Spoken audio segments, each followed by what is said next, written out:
ሃይ ጋይስ እንዴት ናችሁ? ዛሬ መሰራሽ አንድ ሁሉም የሚገርመኝ ሀሳብ ትንሽ እስኪ ልንገራችሁ ብዬ ነው። የኛ የሰዎች ትልቁ ድክመታችን ምን መሰላችሁ? ራስን ካለማወቅ ቀጥሎ ትልቁ ድክመታችን ሁሉ ሰው እንዲወደን መጠበቃችን ነው። አንዳንድ ጊዜ ሁሉ ሰው ካልወደደን ብሎ ውስጣችን የሚረበሽበት አጋጣሚ አለ። ግን በፍጹም ሁሉ ሰው ሊወደድ አይችልም።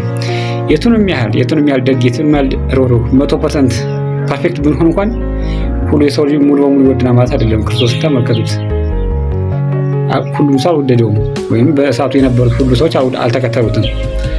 ስለዚህ እኛም ብንሆን ለራሳችን ትክክል ከሆን በቂ ነው። ማተር ሌሎች ሰዎች ስለኛ እኛን ስለጣሉ ምንም ልንጨነቅ የሚገባ ነገር አይደለም ማለት ነው። ስለዚህ የእናንተን ትክክለኛነት ከሰዎች መውደድና መጥላት ጋር እንድታገናኙት እሺ። ይመቻችሁ። መልካም ውሎ። ሃይ ጋይስ እንዴት ናችሁ? ዛሬ መሰራሽ አንድ ሁሉም የሚገርመኝ ሀሳብ ትንሽ እስኪ ልንገራችሁ ብዬ ነው።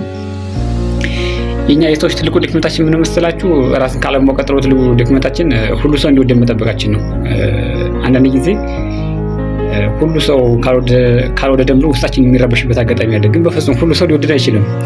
የቱንም ያህል ደግ የቱንም ያህል ሩህሩህ 100% ፐርፌክት ብንሆን እንኳን ሁሉ የሰው ልጅ ሙሉ በሙሉ ይወድና ማለት አይደለም። ክርስቶስ ተመልከቱት፣ ሁሉም ሰው አልወደደውም፣ ወይም በእሳቱ የነበሩት ሁሉ ሰዎች አልተከተሉትም። ስለዚህ እኛም ብንሆን ለራሳችን ትክክል ከሆን በቂ ነው።